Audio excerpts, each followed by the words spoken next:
It was the locket that undid everything. One small oval thing, no larger than a sovereign coin, resting in the pale hollow of her throat.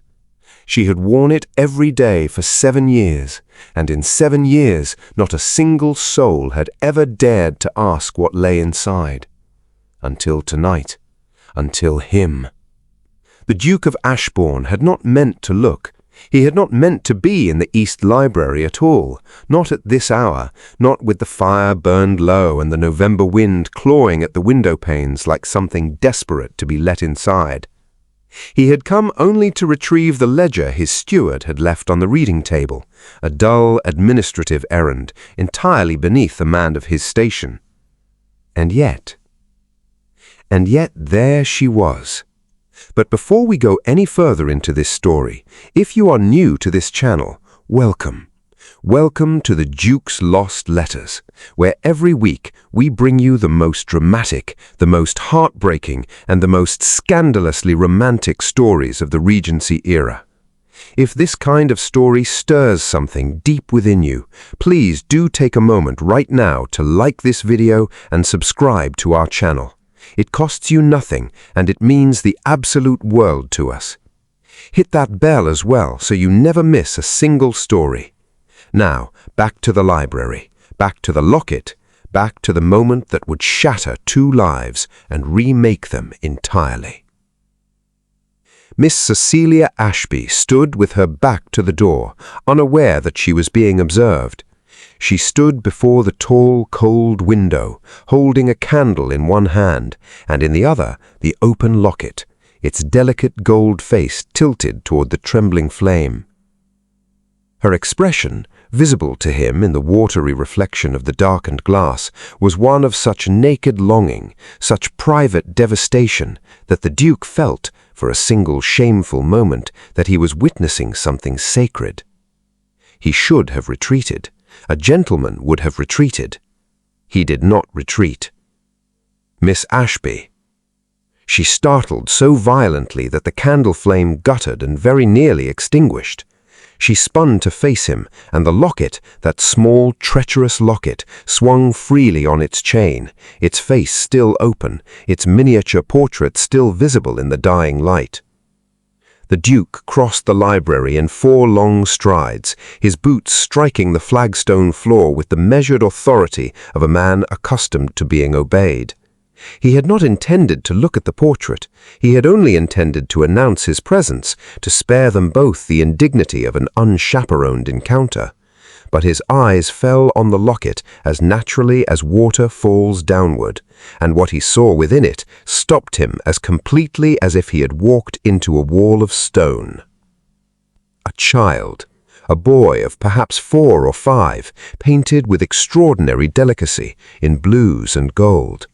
Dark hair, a cleft in the chin, eyes the precise color of a winter sky, that particular shade of grey, neither silver nor slate, that the Duke had seen in the mirror every morning of his 34 years of life. The silence between them was its own kind of violence. "Who?" said the Duke, and his voice, that voice which commanded Parliament and terrified lesser men, cracked open on the word like old timber. He tried again. "Who is this child?" Cecilia Ashby did not answer. She pressed the locket shut with both hands, as though she might unmake what he had already seen. Her countenance had gone the color of the window panes, pale and cold and utterly still. "Miss Ashby." His voice had descended now into something lower, something more dangerous than a roar. "Who is this child?" Her lips parted, closed again. She was trembling. He could see it in the candle holder she had not yet set down, the flame shaking with the tremor in her hand. "He is no one," she whispered. "He is no concern of yours, Your Grace." "No concern of mine?" The Duke stepped forward. "That child has my eyes, madam. He has my chin. He has the Ashbourne coloring that has marked every male of my bloodline for 2 centuries, and you dare to stand before me and say he is no concern of mine?" The candle in her hand finally went out. In the darkness between them, lit only by the dying embers of the hearth, Cecilia Ashby made a sound that was not quite a sob and not quite a word, but something raw and ancient that lived in the space between the two. "His name," she said at last, "is Edmund. If you are still with us, and I hope with all my heart that you are, please remember to subscribe to the Duke's Lost Letters if you have not yet done so. We pour everything into these stories, and your support keeps this channel alive. Now let us return to Cecilia and the Duke, for the worst and the most tender is yet to come." The name struck the Duke like a physical blow. Edmund, his own father's name, his grandfather's name, a name that had run through the Ashbourne line like a river through limestone, inevitable, deep and unceasing. He stepped back, just one step, but it was the step of a man whose certainty has crumbled beneath him. "How old is he?" The Duke's voice was barely above a whisper now. 5 years. She met his gaze, and in her eyes she saw something he had not expected. Not shame, not subterfuge, but a grief so old and so thoroughly lived in that it had become simply the architecture of her face. He was born in March of 1815. 1815. The Duke closed his eyes. 1815. He had known her in the spring of 1814. She had been a companion to his cousin, Lady Forthrington, a quiet, clever girl of no particular fortune, with dark eyes that saw too much, and a wit she mostly kept to herself. He had been young and reckless and entirely convinced of his own consequence, which is to say he was a fool in the most specifically male variety. There had been a courtship, furtive, improper, conducted in stolen conversations, and one devastating evening in the rose garden when the moon had been unconscionably bright. There had been a promise, not a formal betrothal, nothing so honorable as that. A promise whispered, an assurance given. And then his uncle had died, and he had inherited the dukedom, and his mother had presented him with a list of suitable matches, and Cecilia Ashby, quiet, clever, fortuneless Cecilia, had not been among them. He had told himself she understood. He had not written. He had told himself she preferred it so. He had been, in the most precise and damning use of the word, a coward. "You never told me," he said. "You never asked." Her voice was not accusatory. That was somehow worse. It was simply truthful, in the way of someone who has long since moved past the stage of wanting anything from him. "I would have—" He stopped. What would he have done? Married her? Defied his mother, his tenants, his obligations, the entire elaborate machinery of his rank? He did not know. He had never been required to find out, because she had never given him the chance. "You would have what, Your Grace?" She tilted her head, and in the firelight her face was very lovely and very tired. "You would have done the honorable thing, the right thing? Perhaps, but I did not need your honor. I needed—" She faltered, pressed her lips together. "I needed nothing that you were in a position to give." "Where is he now?" the Duke demanded. "Where is Edmund?" "With my aunt in Derbyshire. He is well. He is happy. He does not know your name."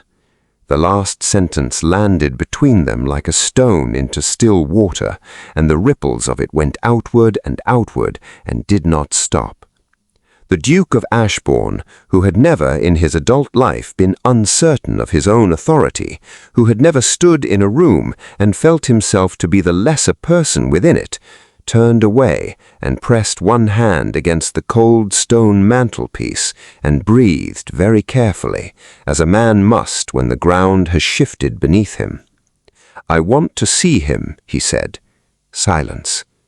Cecilia, her Christian name spoken without permission, without preface, spoken the way he had spoken it long ago in the rose garden, when he had still been young enough to speak the truth. "I want to see my son." The firelight caught the gold of the locket at her throat.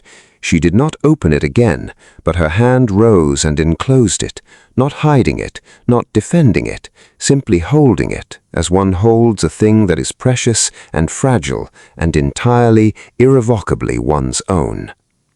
"Then perhaps," she said quietly, "you should have thought of that before you chose your dignity over your heart." He did not answer her. He stood for a long moment in the ember light of that cold library, with the wind pressing at the windows and the ghost of a promise he had broken alive between them. And then, very slowly, the Duke of Ashbourne turned to face the woman he had wronged, and for the first time in 7 years he did not look away. "Tell me," he said softly, "what I must do. Tell me what I owe you, tell me what I owe him, and whatever it is, whatever penance or proof or patience you require, I will not flinch from it, not this time." Cecilia Ashby looked at him for a long, measuring moment, the way a woman looks at a man when she is deciding not whether she can trust him, but whether she can bear the cost of hoping. And then, so quietly as it might have been the fire settling, she said, "Begin by asking him his favorite color." The Duke blinked. "He is 5 years old, Your Grace. He likes muddy puddles and gingerbread and a very battered wooden horse he calls Copperfield. He is not a legacy. He is not an heir. He is a little boy." Her voice, for the first time, broke just slightly, just at the edges. "And he has never had a father. So if you mean to be one, then begin there. Begin small. Begin honestly." The Duke nodded once, a short, barely perceptible motion, but it was the nod of a man making a vow. Outside, the November wind had fallen still.